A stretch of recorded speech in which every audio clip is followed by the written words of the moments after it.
Salut la team entrepreneur, c'est Sarah. On se retrouve aujourd'hui avec une nouvelle vidéo un peu spécifique car aujourd'hui j'ai décidé donc de vous parler, de vous présenter de la SCI, donc qui est donc la Société Civile Immobilière. Alors pourquoi cette vidéo là? Tout simplement car en fait il y a quelques temps j'ai créé donc une SCI, donc je me suis dit que j'allais tout simplement vous partager en fait les connaissances que j'ai par rapport en fait à la constitution de la SCI et le fonctionnement de la SCI en général. Donc, la vidéo va se décliner de cette manière. Je vais déjà vous présenter ce qu'est une SCI pour que vous connaissiez la définition. Ensuite, on verra donc les avantages et les inconvénients à mettre en place une SCI et puis quelle forme de SCI car il existe donc plusieurs types de SCI. Donc à voir en fonction donc de votre situation, quelle est celle qui est la plus intéressante. Et pour terminer, donc, la définition de la SCI, qu'est-ce qu'une SCI? Donc concrètement, une SCI, donc c'est une société civile immobilière qui est donc une société civile qui sera régie en fait par les droits donc des sociétés et qui est donc les droits des sociétés qui est consacré donc pour ceux que ça intéresse à l'article 1832 du code civil et c'est une société donc qui dispose d'une personnalité juridique propre. La SCI, donc les SCI en règle générale sont constituées car c'est en fait un outil de gestion du patrimoine immobilier qui est donc très intéressant pour les personnes qui souhaitent investir, vous l'aurez compris, dans l'immobilier quel qu'il soit. Bien entendu, selon donc les dispositions qui seront prises donc dans la rédaction des fameux statuts dont je discutais tout à l'heure dans ma présentation, donc ce type de société, en fait les SCI, elles permettent donc en principe de s'unir au niveau donc des associés, donc des participants à la SCI, pour la détention et la gestion finalement d'un patrimoine immobilier, donc que ce soit d'un ou donc de plusieurs finalement biens immobiliers. Donc dans le principe, les biens finalement qui seront achetés auprès donc de la CI seront en règle générale mis en location. C'est souvent l'objectif étant donné qu'on souhaite donc en tirer profit. Donc opter finalement pour la création d'une SCI, ça apporte énormément d'avantages, notamment puisqu'elle permet finalement ce qu'on appelle donc l'optimisation de la gestion de son patrimoine au niveau aussi bien fiscal que successoral, donc par rapport donc aux enfants, aux descendants ou donc aux ascendants. Il faut savoir que le patrimoine immobilier donc de la SCI va être apporté par les différents associés qui donc vont constituer cette SCI, qui doivent être, je préfère le spécifier, donc au minimum 2. Il n'est pas possible donc de constituer une SCI seule, donc c'est intéressant de bien le noter car ça peut vous porter un préjudice si voilà, vous aviez en tête donc de créer une SCI seule, c'est pas possible, il va falloir trouver un associé. Sachez qu'il est tout à fait possible donc, de monter une SCI en couple, il est même très fortement conseillé, c'est très intéressant. Les gains qui seront obtenus à l'aide donc, de la SCI seront bien entendu partagés entre les différents associés, tout comme les pertes, forcément, le cas échéant. En France, il faut savoir qu'il existe différents types finalement de sociétés civiles immobilières. On va avoir la SCI de gestion qui est une donc des plus courantes. On a également la SCI familiale qui est également très courante. Puis on a la SCI d'attribution, la SCI construction-vente. Donc on va dès maintenant un peu se plonger dans ces différents types de sociétés rapidement pour voir de quoi il en retourne.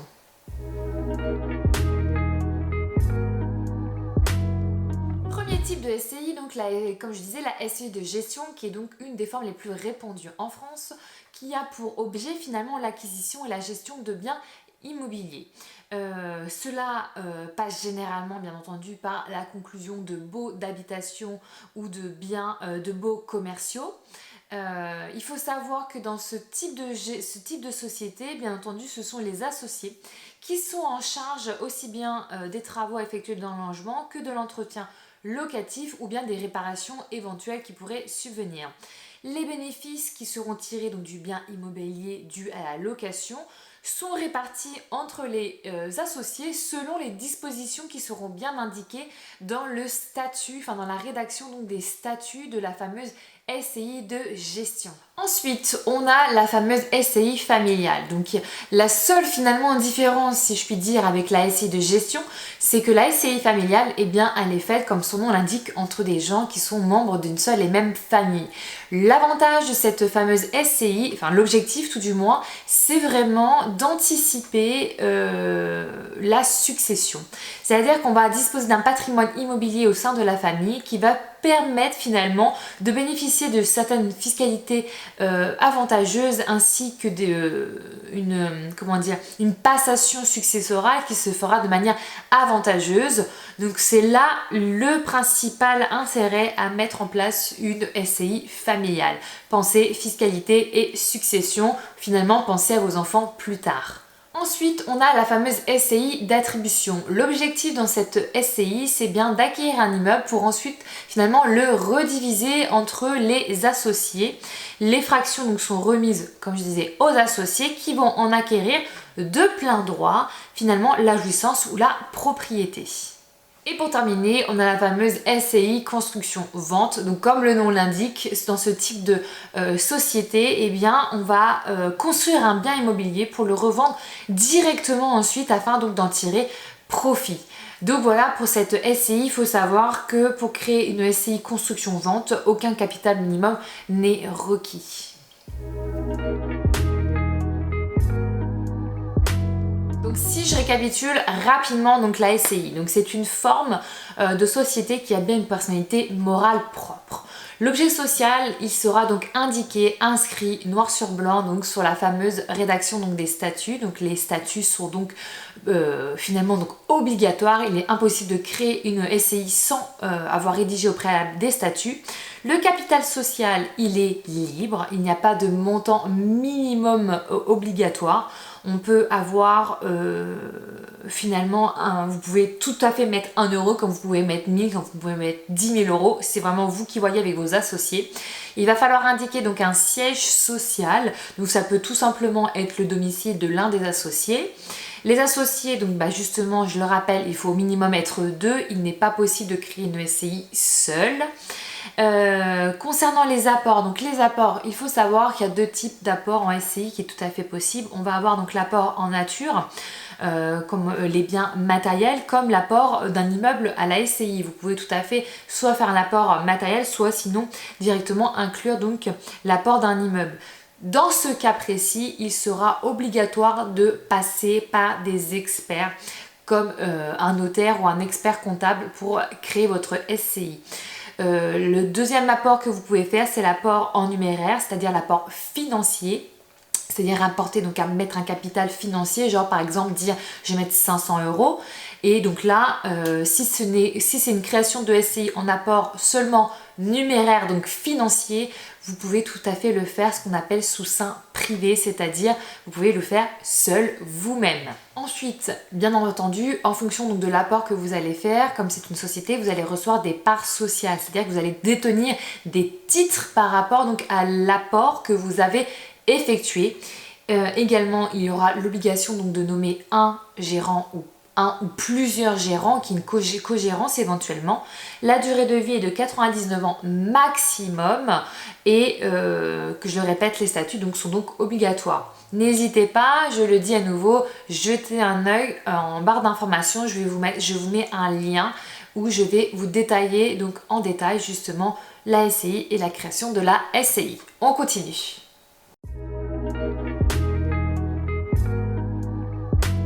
Maintenant, on va se pencher sur les avantages et les inconvénients de créer une SCI.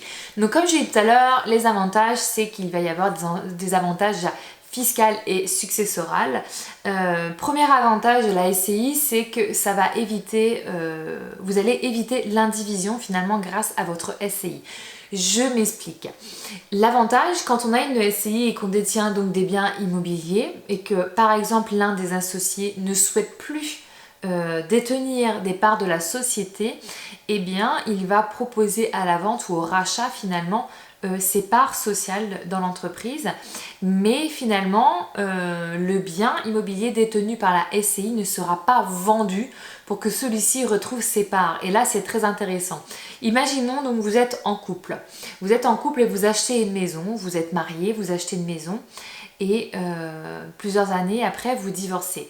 Vous divorcez et qu'est-ce que cela va impliquer? Cela va impliquer que vous allez devoir vendre la maison ou racheter donc la part de la personne. Si vous n'avez pas les moyens de la racheter, la part de la personne, vous êtes obligé de vendre la maison pour justement que chacun retrouve ses parts. En SCI, lorsqu'un associé veut partir, eh bien l'immeuble par exemple qui sera détenu, enfin le bien immobilier ne sera pas vendu. Il y aura réellement un rachat de parts. Si vous ne voulez pas racheter les parts, et dans ce cas-là, les parts en fait, seront proposées à la vente à une tierce personne. Donc là, c'est très très intéressant car au moins vous savez que le bien reste au sein de la SCI.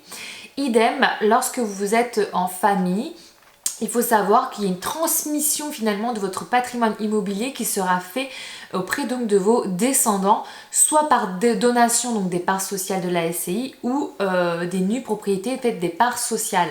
Donc là c'est vraiment très intéressant aussi puisque finalement il y a cette passation qui sera faite auprès donc de vos héritiers et ce qui est intéressant donc ça peut être fait de manière très avantageuse fiscalement, à nouveau je le répète, parlant.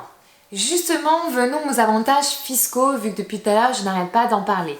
Donc, en effet, la SCI présente vraiment donc un caractère fiscal très intéressant. Il faut savoir qu'en SCI, vous avez déjà le choix d'opter. Alors, automatiquement, la SCI sera en imposition à l'IR, mais vous pouvez tout à fait faire le choix d'opter pour l'IS. Donc là, voilà, ça dépendra clairement de l'objet social de votre société et de ce que vous souhaitez en faire. Mais vous avez l'opportunité de pouvoir choisir IS ou IR ou IS. Donc là, c'est très intéressant. Donc la SCI, comme je disais, permet de faire des montages fiscaux avantageux puisque vous allez pouvoir vous appuyer sur les principes d'amortissement.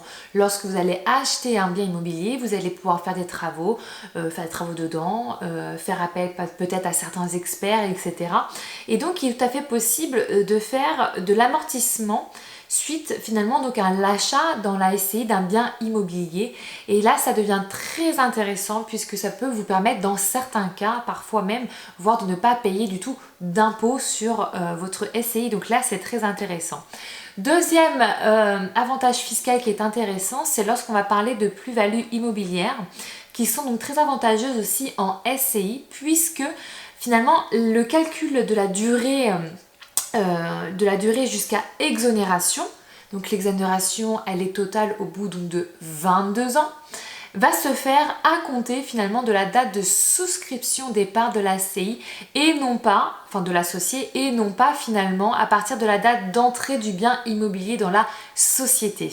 Donc autre avantage de la SCI, ça va être la gestion finalement puisqu'il y a une certaine liberté dans la gestion de la SCI qui sera donc forcément bien entendu écrit donc dans les statuts, mais en règle générale les associés sont libres de fixer finalement les conditions de gestion de la SCI, donc ça peut être très intéressant aussi. Dernier avantage de la SCI, c'est que en termes de succession, comme je parlais tout à l'heure, puisque les associés vont pouvoir procéder finalement à des donations successives de parts à ses héritiers, qui va ouvrir droit finalement à des abattements successifs, ce qui offre donc finalement aussi une option fiscale très intéressante dans la durée. Pour rappel, par exemple, il est tout à fait possible de faire une donation de 100 000 € à ses enfants, en fait à ses héritiers, sans que cela soit prélevé par les impôts, donc c'est pas négligeable.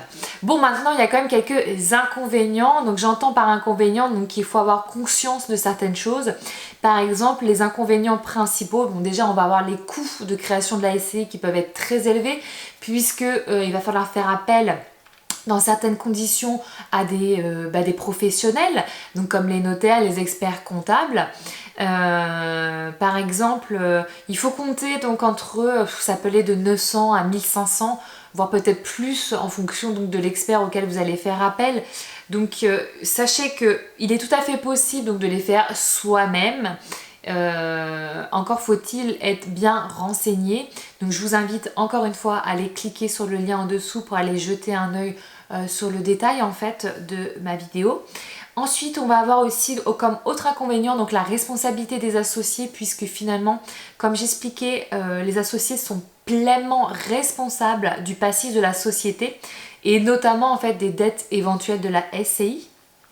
Et pour terminer, on a les formalités administratives qui peuvent paraître un petit peu lourdes puisqu'il y a plusieurs démarches finalement à effectuer pour constituer sa société. Donc on arrive à la fin de cette vidéo, j'espère que celle-ci aura répondu aux questions que tu te poses. N'hésite pas donc à laisser un commentaire, à faire un pouce j'aime et surtout à t'abonner pour avoir donc la suite des histoires dans les prochaines vidéos qui seront donc postées.